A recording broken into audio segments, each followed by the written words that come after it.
Hi எல்லோருக்கும் வணக்கம். Big boss season 9 Tamil. So அந்த வீடியோவில் நம்ம இன்னைக்கு பார்த்தீங்க அப்படின்னா லைவ் ஸ்ட்ரீமிங்கில் நடந்த விஷயங்கள், அப்புறம் வேற என்னென்னலாம் இப்போதைக்கு நடந்துட்டு இருக்கு அப்படிங்கிறதை பற்றி நம்ம வீடியோ டிஸ்கஸ் பண்ண போகிறோம். ஸோ வீடியோக்குள்ளே போகிறதுக்கு முன்னாடி சேனல் புதுசாக இருந்தீங்கன்னா கண்டிப்பாக சப்ஸ்கிரைப் பண்ணிக்கோங்க, வீடியோ மறக்காமல் ஒரு லைக் பண்ணிக்கோங்க. இப்போ நம்ம வீடியோக்குள்ளே கண்டிப்பாக போகலாம்.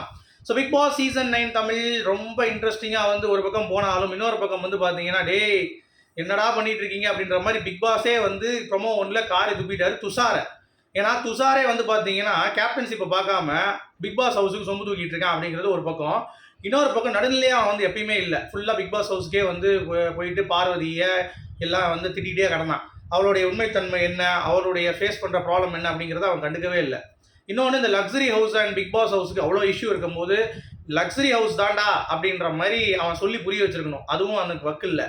சரி, அதை கூட புரிஞ்சு வைக்க வக்கில்லை அப்படின்னாலும் பிக் பாஸ் ஹவுஸில் இருக்கிறவங்களையாச்சும் சரி நீங்கள் பார்த்துக்கலாம்டா, நீங்கள் என்னாலும் பண்ணுங்கடா, நான் உங்களுக்கு துணையாக நிற்கிறேன், லக்ஸரி ஹவுஸ் நம்ம பார்த்துப்போம், பிக் பாஸ் பார்த்துப்பார், விஜய் சேது பார்த்துப்பார் அப்படின்ற மாதிரி அந்த ஒரு முடிவும் எடுக்க தெரிஞ்ச வக்கு இல்லை.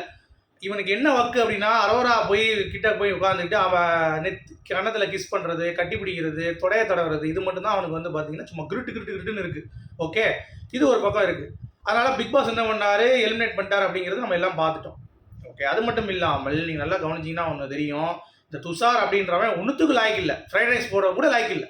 அவனுக்கு ஃப்ரைட் ரைஸ் நம்ம பேர் வச்சுருக்கோம், ஆனால் ஃப்ரைட் ரைஸ் போடுறது கூட லாய்க்கு இல்லாத ஒரு கேடுகட்ட ஒரு லூஸு அப்படிங்கிறது நம்ம பார்க்க முடியுது துஷார் பொறுத்த வரைக்கும். சரியா, இதெல்லாம் ஒரு பக்கம் இருக்கட்டும். அடுத்து ரொம்ப முக்கியமான ஒரு அப்டேட் என்ன அப்படின்னு சொல்லி பார்த்தீங்க அப்படின்னா, நைட்டு ரூல்ஸ் பிரேக் நிறையா நடக்குது. அதையும் பிக் பாஸ் கண்டுக்கவே மாட்டான்னு சொன்னோம்ல, டிசிப்ளினே இல்லைன்னு சொல்லி காரி துப்பிட்டார்ல இன்னைக்கு. ஆனாலும் இந்த எஃப்ஜே ஆதிரி எப்போ வெளியேற்ற போறீங்க அப்படின்ற மாதிரி எல்லாரும் கேட்க ஆரம்பிக்கிறாங்க. ஓகே, ஸோ என்ன நடந்துச்சு அப்படின்னு சொல்லி பார்த்தீங்க அப்படின்னா, விதிமீறல்கள், அதாவது லைட் ஆஃப் பண்ண பிறகு ரூல்ஸ் எங்காலும் போய்க்கலாமா, அப்படிலாம் ஒரு வெங்காயம் கிடையாது. அப்போ லைட் ஆஃப் பண்ணோடனே தலை ரூமில் போய் 3 பேர் படுத்துக்க வேண்டியதானே? லைட் ஆஃப் பண்ணோடனே பிக் பாஸ்லேருந்து டிலக்ஸ் ஹவுஸில் போய் படுத்துக்க வேண்டியதானே? ஏன் படுக்க மாட்டீங்க? அப்படிலாம் பண்ணவே முடியாது. அதெல்லாம் ரூல் பிரேக் தான், ஒரு டிசிப்ளின் இல்லை அப்படின்றது சொல்கிறதுக்கான காரணமே அதுதான்.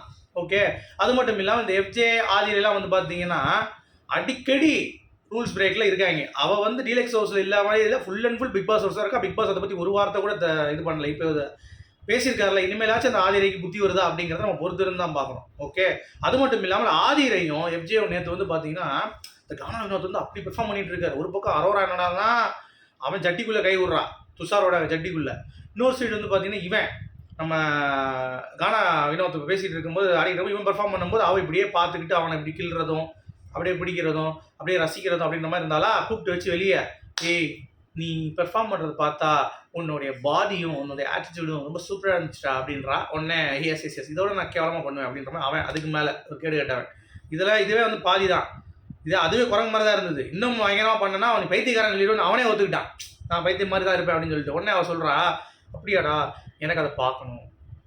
எப்படி ஒருத்தன் பைத்தியமாயி லூசு பய மாதிரி கத்துறதை பார்த்தீங்கன்னா ஒருத்தி பார்க்கணும் அப்படின்னு சொல்கிறது எவ்வளோ கேடு கட்டதனோ, அது பார்க்கணுமா?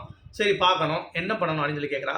நான் பார்க்கணும், நீ ஏதாவது ஷோ பண்ணும்போது என்னை கூப்பிடுவியா அப்படின்னு கேட்குறா. கண்டிப்பாக கூப்பிட்றேன்னா. ஏய் நீ போய் சொல்கிற, நீ வெளியே போன பிறகு என்கிட்ட மெசேஜ் பண்ணுவியா, கான்டாக்டில் இருப்பியா அப்படின்ற மாதிரி கேட்குறா. உடனே அவன் பார்த்தீங்கன்னா என்னடா எப்படி இருக்கா சரி அப்படின்ற மாதிரி பண்ணுறேன் ஒரு ஓசி டிக்கெட்டுக்கு அலையிற அப்படின்ற மாதிரி. ஏன்னா நான் கன்சர்ட்டுக்கு ஜாமச்சு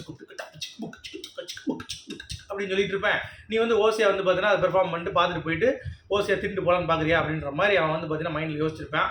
யோசிச்சு பாருங்க. அப்போ பிக் பாஸ், அதாவது இந்த வடிவேல் ஒரு படத்தில் எப்படி சிக்கியிருக்கேன் பார்த்தியா அப்படின்ற மாதிரி சொல்லுவார்ல, அந்த மாதிரி எப்படி இந்த லூசுங்கிட்ட சிக்கியிருக்கேன் அப்படின்ற மாதிரி ஒரு பக்கம் பேசிகிட்டு இருக்கேன். இன்னொரு பக்கம் பார்வதியும் நம்ம திவாகரும் காலைல லைவில் ஒரு செம கான்வர்சேஷன் போகுது. என்ன அப்படின்னு பார்த்தீங்கன்னா, அதாவது பார்த்தீங்கன்னா அப்படின்ற மாதிரி ஆரம்பிக்கிறாங்க.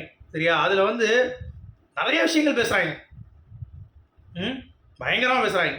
அதாவது என்னென்னா, இந்த வீட்டில் இருக்கிறவங்க எல்லாருமே நோக்கி ஒரு புரிதல் இல்லை, அவங்களுக்கு ஒன்றும் பேச தெரில, துஷார்லாம் கேப்டன் ஒழுங்காக பண்ண மாட்டான், எல்லாருமே கனிக்கு ஃபேவராக இருக்காங்க, எல்லாரும் அவங்கவுங்க ஒரு ஆட்டத்தை மறந்து ஆடிட்டு இருக்காங்க அப்படின்ற மாதிரி சூப்பராக பேசுனாங்க பார்வதியும் நம்ம திவாகரும். அது செமையாக இருந்தது. திவாகர் அதெல்லாம் விடுங்கம்மா, அது ஒரு கேரக்டர், அவங்களுக்கு பர்சனாலிட்டி அப்படி தான், அதை நம்ம ஒன்றும் சொல்ல முடியாது, நம்ம போய் எதுவும் பண்ண முடியாது. சபரியும் நடிச்சிட்டு இருந்த நல்ல பையன்ட்டு, ஆனால் சபரியும் நடிக்கிறான் அப்படின்ற மாதிரி திவாகர் நேற்று ஓப்பன் பண்ணார்ல, அதே மாதிரியே இன்றைக்கும் பார்த்தீங்கன்னா பார்வதி சபரியை பற்றியும் ஒரு குத்து, துஷாருக்கு ஒரு குத்து, கடைக்கு போகிற வழியில் பார்த்தீங்கன்னா ஏறி போய் ஒரு அடி, இந்த மாதிரி எல்லாத்தையுமே மேய்ஞ்சிட்டாங்க, பிரித்து மேய்ஞ்சிட்டாங்க.